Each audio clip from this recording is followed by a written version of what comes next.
let me ask you something uncomfortable. What if the person who taught you everything about money was wrong? Not bad wrong, not evil wrong, just outdated wrong. The kind of wrong that takes 20 years to show up on your bank statement. Because here's what nobody tells you. Your parents didn't fail you on purpose. They gave you the exact same advice that worked for them. Same words, same rules, same logic, passed down like a family recipe, but the economy they survived in, it doesn't exist anymore. They told you get a stable job, you got one.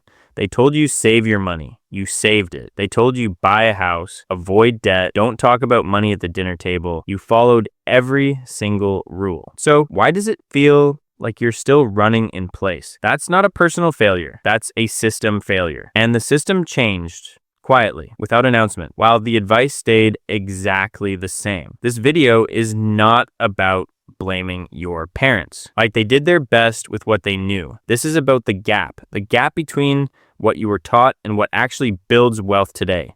Because that gap, it's costing you every single month.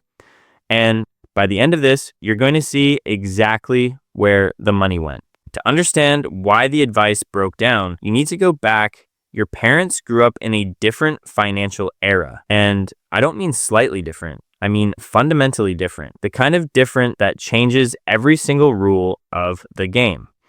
In their time, one income could support a family, a factory job, a government position, even a mid-level office role. It was enough. Not just enough to survive, enough to buy a house, raise kids, save a little, and retire with some dignity. And when inflation was manageable, housing was affordable, a pension actually meant something. The contract between worker and employer was real. You give us your years, we'll take care of yours. That world rewarded the exact advice they gave you. Stay safe, stay loyal.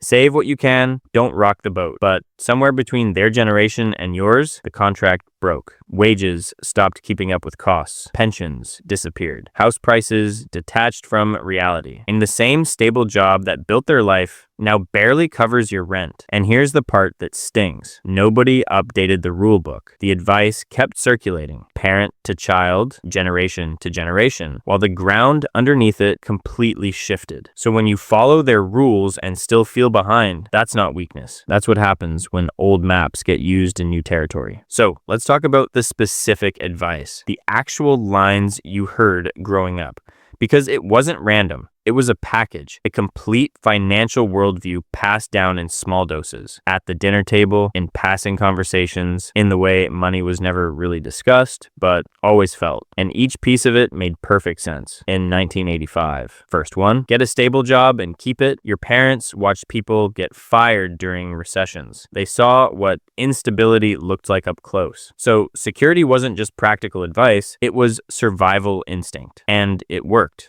For them. But today, the most financially stuck people in their 30s and 40s are the ones who optimized entirely for job security. They never built anything outside the salary. No investments, no skills that compound, no income that doesn't require showing up. The job felt safe. The financial position underneath it wasn't. Second one, save your money. Don't spend what you don't have. Again, reasonable, responsible even, except saving without investing in today's economy is just losing slowly. Inflation eats what your savings account ignores. The money sits, the world moves, the gap widens. They saved to protect what they had. You need to invest to build what they never could. Same word, completely different game. And we're only 2 rules in. It gets worse. This is where it gets really uncomfortable because the next 2 pieces of advice didn't just slow you down, they actively blocked the path that actually builds wealth. Third one, buy a house as soon as you can. Property is everything. This one hurt the most because it came from a place of genuine love. Your parents watched property values climb their entire lives. For them, the house wasn't just a home, it was the investment, the retirement plan, the proof that you made it. So they pushed you toward it early, hard, at any cost. And a whole generation stretched themselves thin to follow that advice. Took on massive mortgages, emptied savings for deposits, locked every spare pound and dollar into 4 walls. While the stock market quietly delivered returns that property couldn't touch. While people who rented and invested the difference built portfolios that actually moved. The house felt like winning. The numbers behind it told a different story. Fourth one, debt is dangerous. Avoid it at all costs. Your parents survived debt the hard way. High interest, no safety nets. Borrowing meant desperation where they came from. So they taught you fear. Deep, instinctive, non-negotiable fear of owing anyone anything. But here's what that fear actually cost you. The wealthy don't avoid debt. They use it. Leverage, low interest borrowing to acquire assets that grow. Mortgages on income-generating properties. Business credit that returns more than it costs.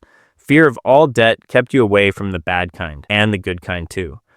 And the gap between you and wealth, that fear is part of why it exists. We're almost at the part nobody wants to admit. There's one more piece of advice, and this one might be the most damaging of all. Not because it was aggressive, not because it was reckless, because it was silent. Money is private. You don't discuss it with people. Think about how many times you heard some version of that growing up. Don't ask what people earn. Don't talk about what you have or don't have. Keep it between family. Money conversations were awkward, uncomfortable, almost shameful. And on the surface, it sounds reasonable, humble even. Modest. But here's what that silence actually produced. You entered adulthood financially illiterate and too embarrassed to admit it. You signed contracts you didn't fully understand. You accepted salaries without negotiating because you didn't know what your peers were earning. You made investment decisions based on guesswork because nobody in your circle talked openly about money. The wealthy talk about money constantly with their accountants, their advisors, their networks. They share strategies, compare returns, discuss tax structures over dinner without flinching. That access to open financial conversation, that's not just comfort, that's compounding knowledge. And you were opted out of it before you even knew the game existed. Every year of financial silence cost you something real. A negotiation you lost, an opportunity you missed, a mistake you repeated because nobody around you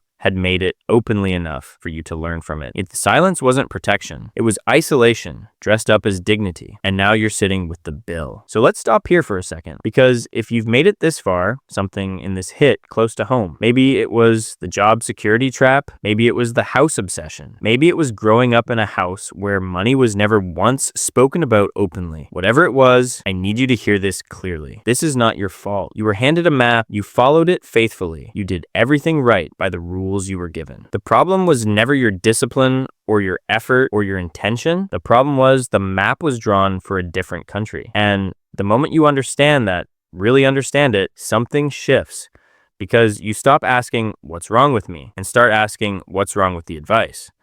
That's not blame, that's clarity. And clarity is where change actually starts. So what does the updated rulebook actually look like? It looks like treating your career as a launch pad, not a destination.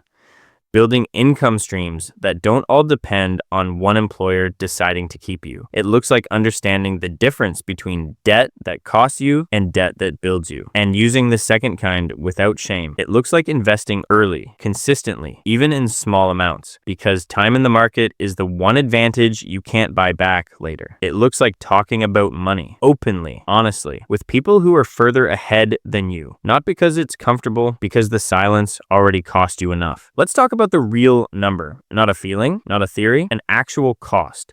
Imagine someone who started working at 22. Good job, stable income, followed every rule they were taught, saved carefully, avoided debt, put everything into a house deposit as early as possible. Never invested in the market because it felt too risky, too much like gambling. By 45, they have a house, some savings, a job they've stayed loyal to for over a decade, and a net worth that looks reasonable on paper until you run the alternative. If that same person had invested just $300 a month from age 22 into a basic index fund, nothing complicated, nothing risky, just consistent and boring at average market returns. By 45, they'd be sitting on somewhere between $180,000 and $220,000 in invested assets, separate from their house, liquid, flexible, working for them while they slept. That gap between what they have and what they could have had, that's not an investment gap, that's an advice gap.